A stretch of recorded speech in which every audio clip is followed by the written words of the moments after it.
Okay, folks, good morning. We are continuing in chapter 42. We spoke about yesterday. We quoted from Pirkei Avot, from the Ethics of Our Fathers, ethical teachings. It says very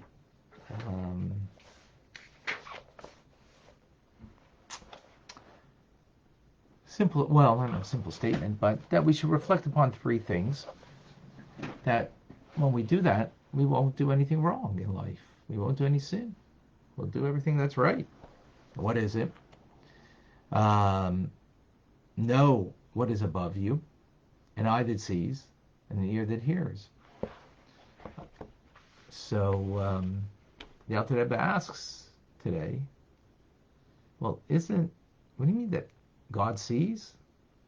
Is that not a human term? God hears? You know, what does that mean precisely? How do we understand that? Why are we using such terminology in reference to God? So the Alter Rebbe explains, well, actually, if you look it up in the dictionary, I did also. What does it mean to see and to hear? So the first definition in seeing in the dictionary is to perceive with eyes, to discern visually. Well, we can't say about God that he has eyes, it is discerning visually. So then what does it mean? Well, the second definition is to discern or deduce after reflection or from information, meaning that you understand, oh, I see, right? What does that mean? You're not seeing with your physical eye, but you're seeing with your mind's eye. So that's a different sense of what it means to see, right? In other words, it's not just a physical seeing. So God sees without the physical limitations that we have of a physical eye or even in the mind's eye, right? Our physical eye can only see corporality, but can't see spirituality, can't see inside of me. You need adequate light to even see something physical. And you can only see within a certain distance. God doesn't have those limitations. So when we use the word seeing, we don't mean it in human terms, of course. We mean it in God's terms. And actually, the truth is, let's understand for a moment. I've told this story before. It's a story that Rabbi Manis Friedman actually tells. It's a beautiful story, but his granddaughter that was playing once with a doll, and the arm of the doll broke off. So he said to her, well, you must be very sad. She laughed and says, no, it's only plastic. Well, it's got him to thinking, well, if a doll's arm isn't real because it's only plastic, then what makes my arm real? But because it's got bones and it's got ligaments, that makes it real? Is it real? Or maybe mine is only similar to the doll. The doll has a facsimile of my arm. Maybe my arm is not truly real. The truth is, if you look in the dictionary also, an arm, you know, there's a physical arm that the arm gives you the movement that you can reach out. Well, maybe it's God that has the real arm. He's always reaching out. He doesn't limit limitations of ligaments and bone and flesh to do that. I do, and therefore I can only reach so far. God doesn't have that limitation. So he is the true arm. I only have a facsimile of an arm that is similar to his. And the doll has only a facsimile to mine, as, you know, Mattel made that doll because they realized, oh, you know, humans have an arm, so let's make a doll with an arm. Yeah, it's only plastic. Okay.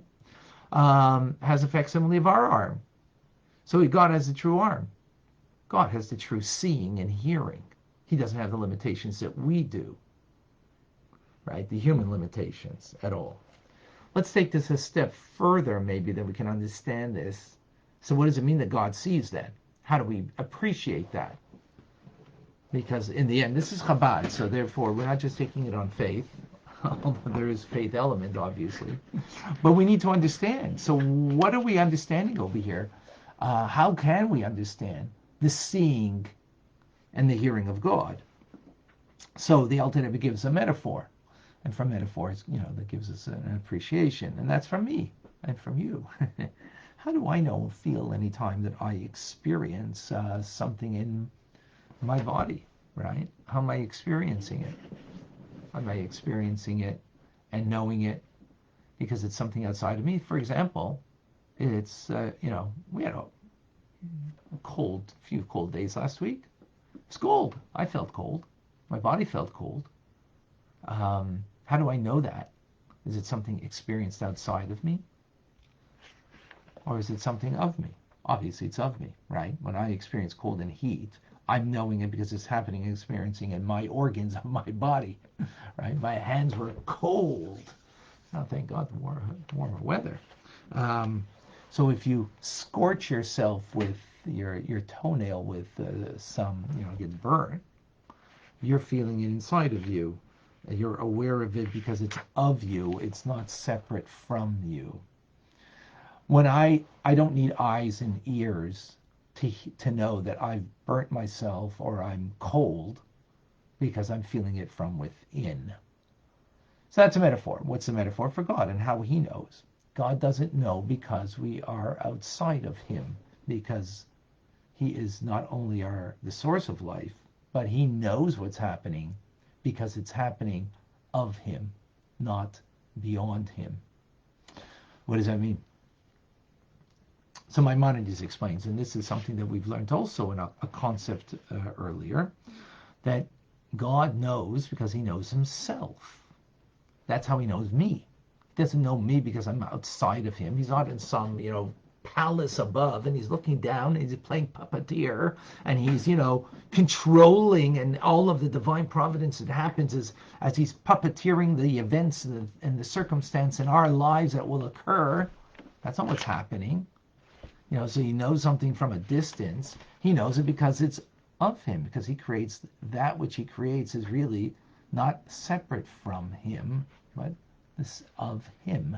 Meaning, as follows. In the human condition, I am the knower. My soul knows. My brain is the tool of knowledge. And what I know is something known is something outside of me, right? Like I know that, Vilma and Batya are on Clubhouse. I know that Liba and Davida are on Facebook, and so many others are on Facebook. I know that Eliza is on Instagram. I think I know at least. Maybe somebody went off now. And I don't know. But I know. But it's something outside of me, my knowledge, of that which I know. But there's three elements here. I'm the knower. My brain is the tool of knowledge. And the information is outside of me.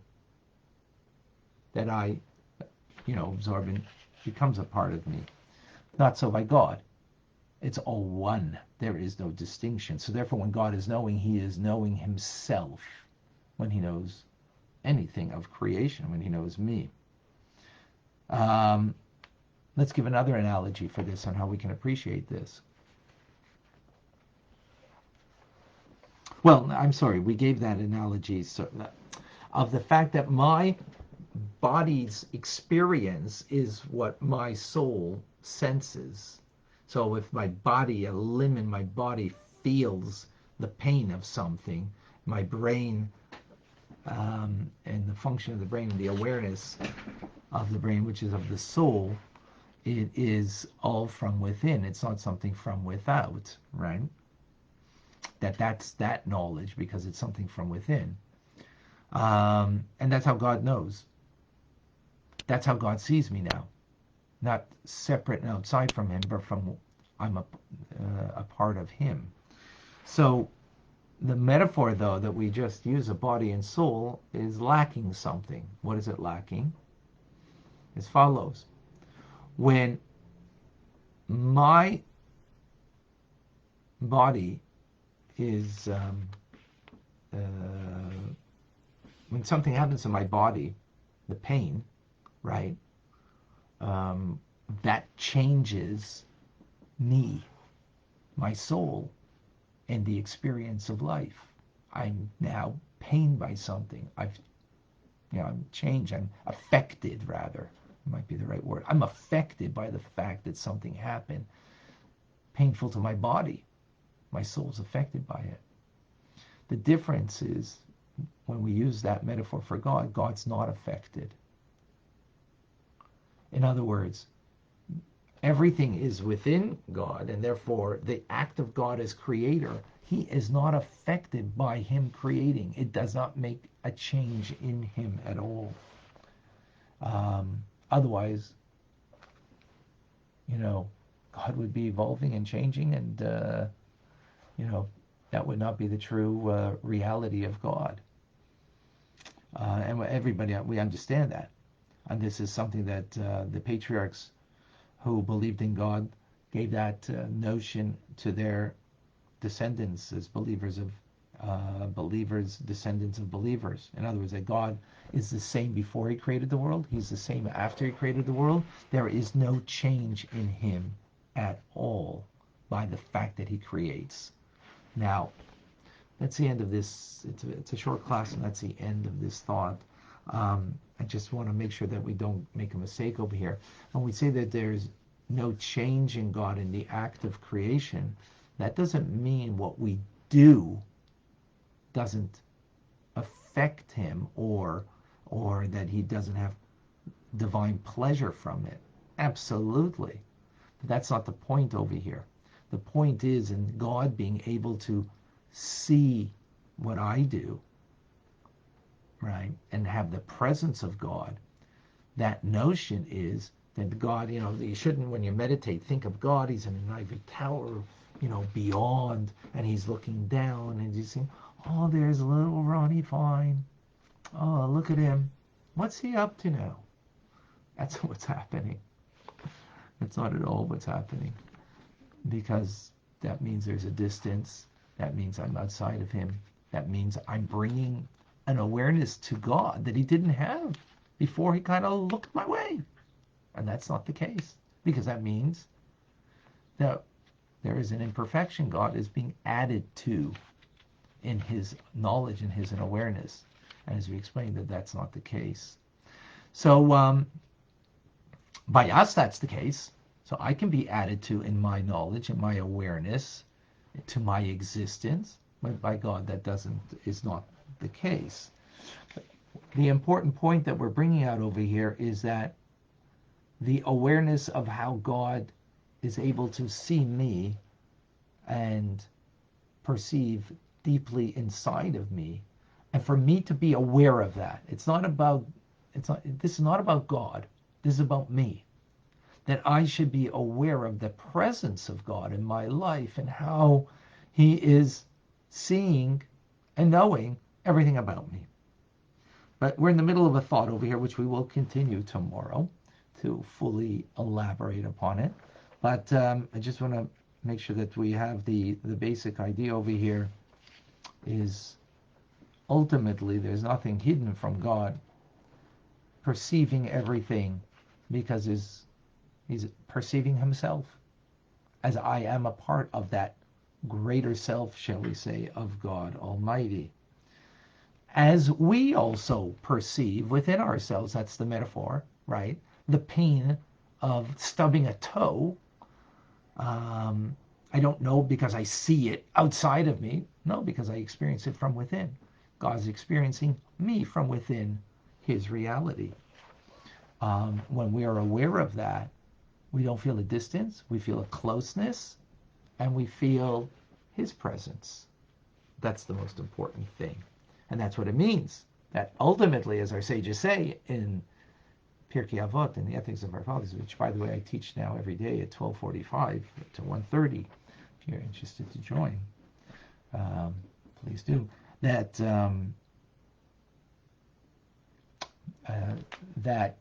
if we reflect on the fact that God sees everything and hears everything, then we will not fall off the wagon.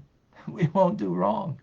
We'll stay straight and do the right thing, because if we have that constantly in our awareness. That's the thought of the day. Anybody want to share something? Vilma, Anybody on Facebook or on Instagram? If you have a question on Facebook or Instagram, put 2 question marks and then write, so I know that it is a question. Um, Otherwise, I lose things.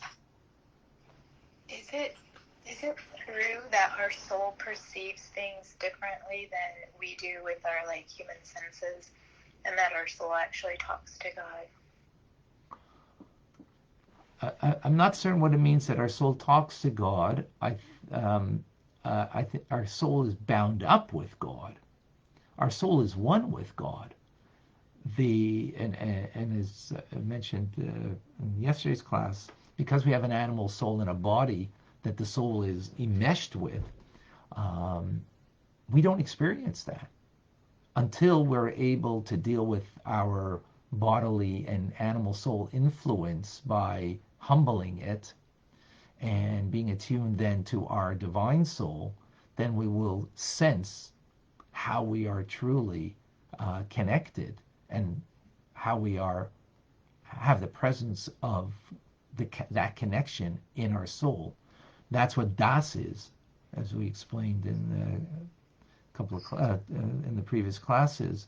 Das is the awareness in our mind in such, and not awareness of informational awareness, but awareness that it is so real and visceral, that connection of our soul. But that's hard to get there if we have a body and an animal soul that is what our kind of daily routine is based on. If I'm always serving the needs of my body, the hunger that it has, the animal soul's, desires and lusts and so on that it has, then it's hard to be attuned to the divine soul. It'd be very difficult to be there. That's Right. the challenge. But I'm not. That was yesterday's class. Right. So I'm Yeah. talking about how God knows us deeply, like Yes. our soul. So like when we sleep and our soul like goes and ascends, and as I understand it, talks to God, like our energy comes back, our soul, when we wake up. Right. So. And Oh, sorry. Go ahead. And this is one thing like I've learned from another Chabad rabbi. So the way God perceives us and like sees us is very different than the way we see and perceive ourselves in the world and Him. Oh, that's absolutely true. The term talking, I would suggest that is about us talking to God in prayer. Also, God talking to us, I would say that is about God and how our day unfolds and the messages we get through our experiences of the day. That's God talking to us through whether it's just a beautiful, garden that we see and the message that we get from that, or just even a difficult event, right? As I heard, the mess in our lives is a message in our lives. So not just the beautiful things is God talking to us in the beautiful, rose garden that we may perceive and say, or the beautiful, sunrise. So that's God talking, absolutely. Because that talking means a message. That's the concept of message. Connection is deeper than talking, though. You can connect with someone without saying any words very deeply, and the soul, when we go to sleep at night, it's connecting on high, being rejuvenated. It's not, the metaphor would not be talking. It would be the soul being raised up, exalted to its source, and being rejuvenated through its divine connection. That's the term that I would use. Okay, does that make more sense?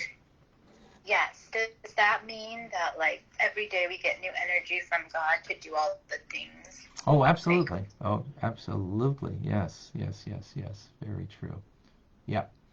Okay, let me go over here for a moment too. Andrew, no matter how describing seeing, hearing attribute to God, because we are human, and limited in an ability to understand what God sees or hears. So what we can we so who can we conceptually understand? Can we even conceptually understand the same? So Andrew, absolutely. First of all, why are we doing this? How can we, just take on faith. What do you have to understand all of this? You know why? Because we're Chabad, and Chabad means to take our as we explained actually yesterday. If we're just going to fulfill our obligations and our responsibilities, so you know what? You don't need to understand the depth of the relationship, but that's a limited and a child way of Judaism, a child's way of Judaism. The adult way is that it is a relationship, and we want to, in a relationship, to appreciate the relationship, not just to accept it. Like your spouse, you should not just say, okay, you're my spouse, I accept, you're divinely orchestrated, God gave you to me, and I'm not going to understand and appreciate your goodness or the depth of the relationship. That's a child's relationship, not a healthy relationship for an adult. We need to appreciate and understand in a human relationship the goodness of the other. Likewise, we need to, or actually it begins with, in our relationship with God. So we need to understand as best as we can. Yes, it's going to be in human terms, and God is not limited to that. Absolutely correct, Andrew. Does God grow in wisdom and insight? No, he doesn't. If he were to grow in wisdom and insight,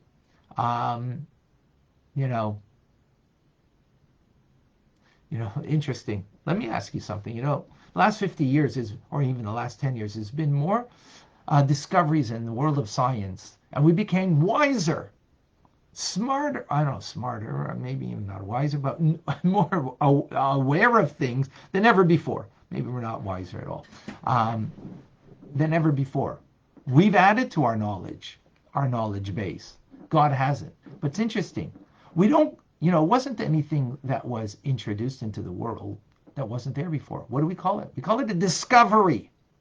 It was a discovery. It wasn't now something new was created. Nothing new was created. God created the world in the first 6 days, and whatever there is in the world, it's all here. We're just discovering things of God's creation. So for God, it's all there. So he has it all. He knows it all because he's the creator of it all, and not creator of it all that it is separate from him, but of him. Diana, can you explain the Tower of Babel text that says God came down to see what they were doing? Right. Okay. Very good. So we do have anthropomorphic teachings of God, right? And I just brought out that God has an arm, an outstretched arm. He took us out of Egypt, right? What does it mean he has an outstretched arm? What it means is he has the true arm that's not a physical arm. He reached out to us. When do you reach out to someone and reach very far? When someone is far, right, physically. Well, we were far spiritually. We're on 49 levels of impurity, so God had to really reach far with an outstretched arm to bring us out from Egypt, right? Because in spirit, we were very far. We were physically removed from God? Not at all. So the same thing is when God came and looked, what it means he turned attention, inward attention. Was God aware? Absolutely. But inward attention, meaning that now something had to be orchestrated and done from on high. That's the basic idea. More on that another time. Okay.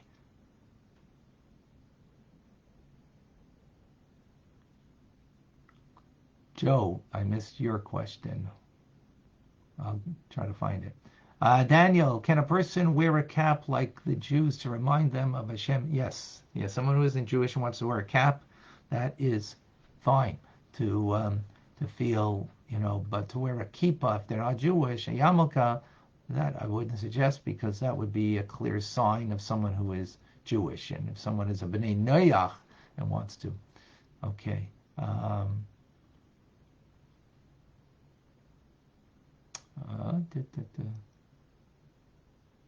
Does a soul of a ben Noach, meaning someone who's not Jewish but keeps the seven Noachide laws, ascend to Hashem? Definitely connected to God. Absolutely. No question about it. Remember that when we speak about God creating in the divine image, so that divine image is inclusive of every human divine image, not just Jews.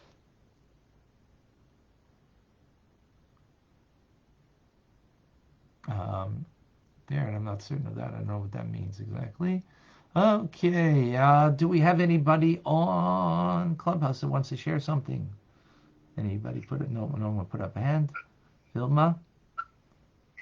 Anyone's welcome to ask or discuss with Rabbi Ronnie Fine any of these concepts or anything you have a question about.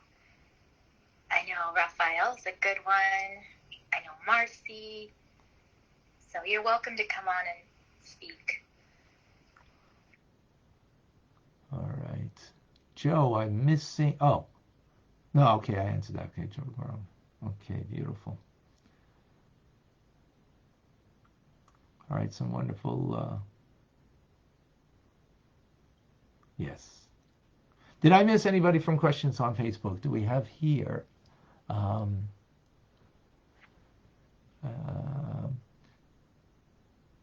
If we connect to God, this is the Spanish Jews, Jewish, okay, as in our life is already written, and He knows our thoughts.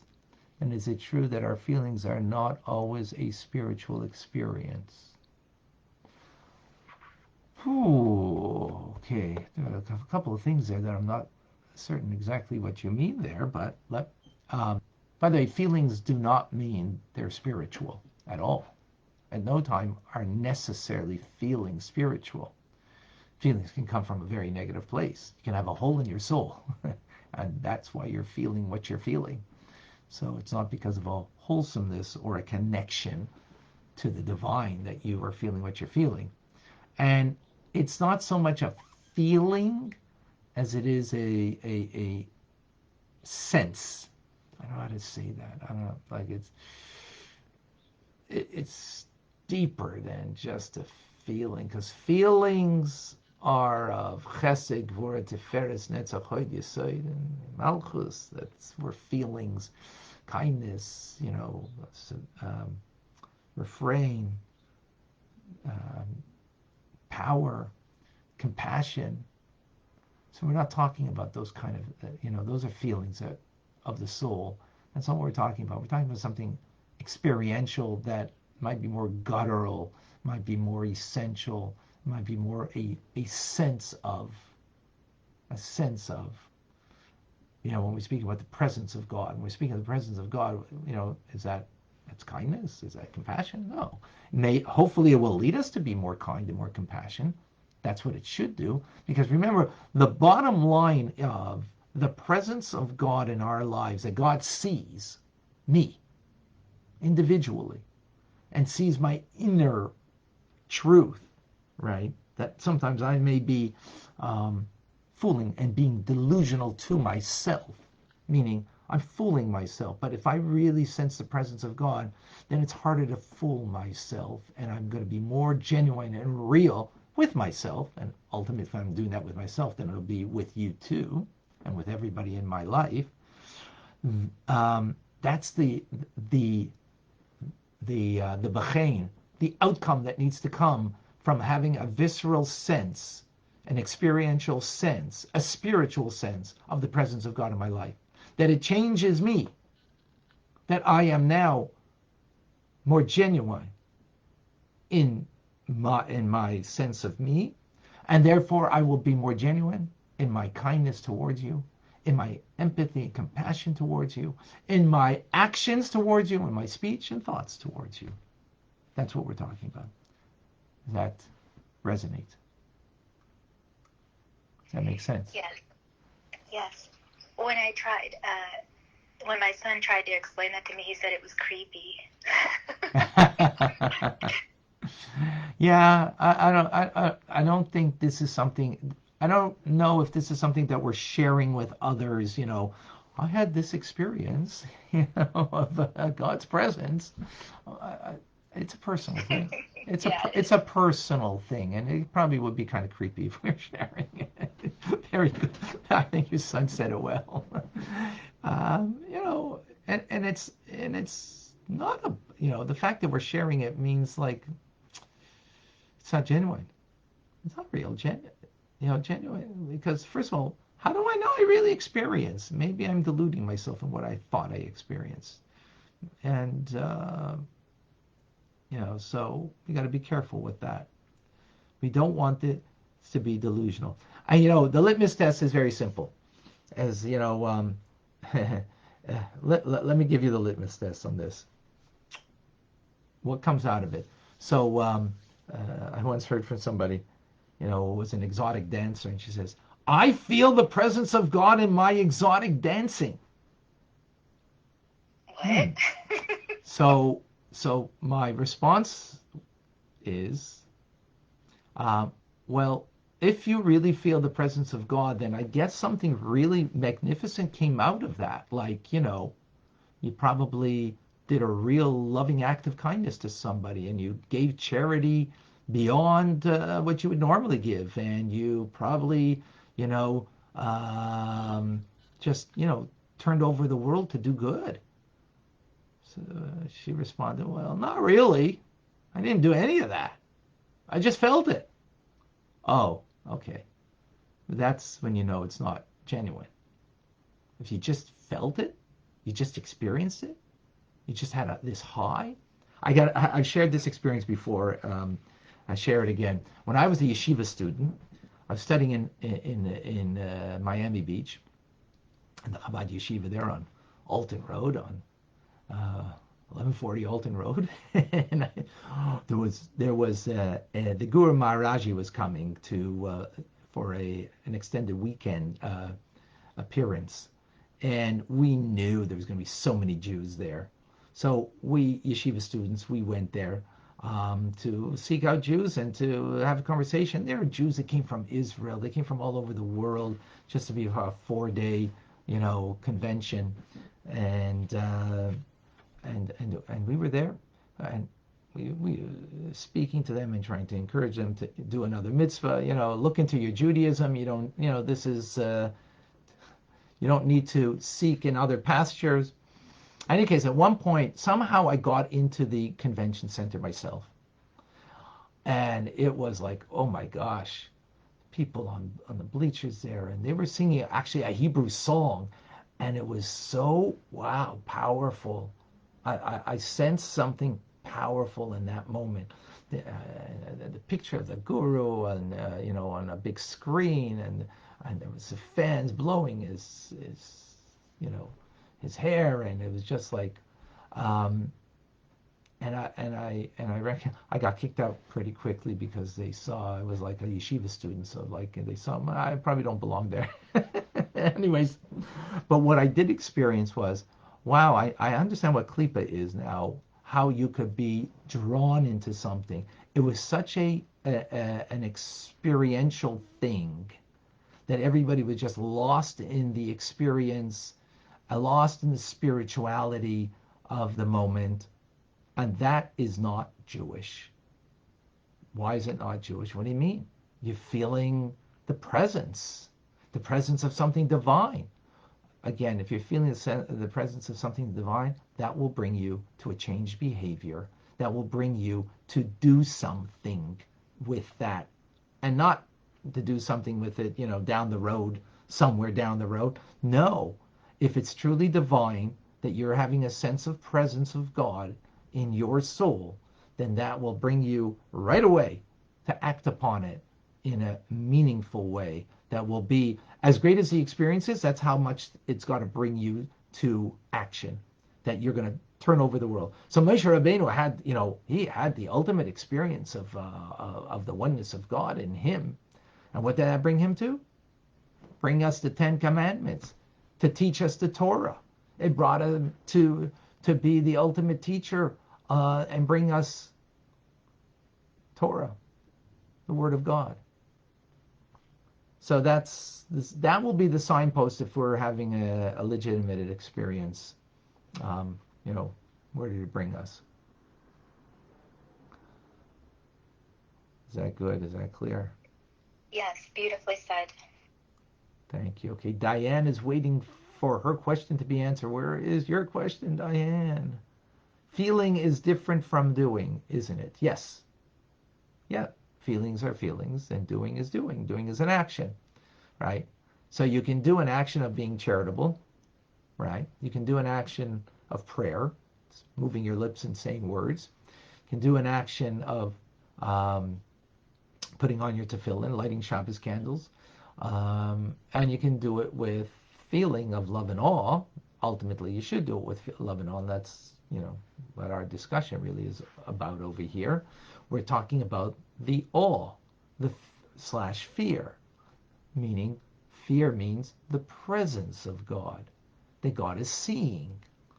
And because of that seeing and that spiritual awakening in my soul, that I have that visceral sense of it, what is it leading me? To act in accordance to that as a result. All right, folks. Ooh, I've got to run because I have another meeting in a few moments. All right. Thank you all here for joining. And I appreciate everybody. I think we got all the questions and answers. Go ahead, Vilma, close it off for us. Thank you for joining us at 9:30 a.m. Eastern, Monday through Friday. Thank you, Ronnie. And thank you all for participating. Thank you. And also, just a reminder, 10:30 also on Sundays. Which and also I'd like to remind everybody today at 12:45, if you want to learn some Pirkei Avot, we're starting from the beginning. If you're interested, you can either private message me, or you can it's on Zoom, and it's on Chabad ZK Facebook page. So you can join us for some more learning. And I actually, Vilma, should we put it on Clubhouse today, maybe? What do you think? Sure, 12:45. 12:45? Yeah, to 1:30. Okay, you know what? Clubhousers, we're going to have it. All right, folks, thank you very much. Have a wonderful day. Thank you, Rabbi. Thank Bye. you. Bye-bye. Thank you, folks. Amazing, as always.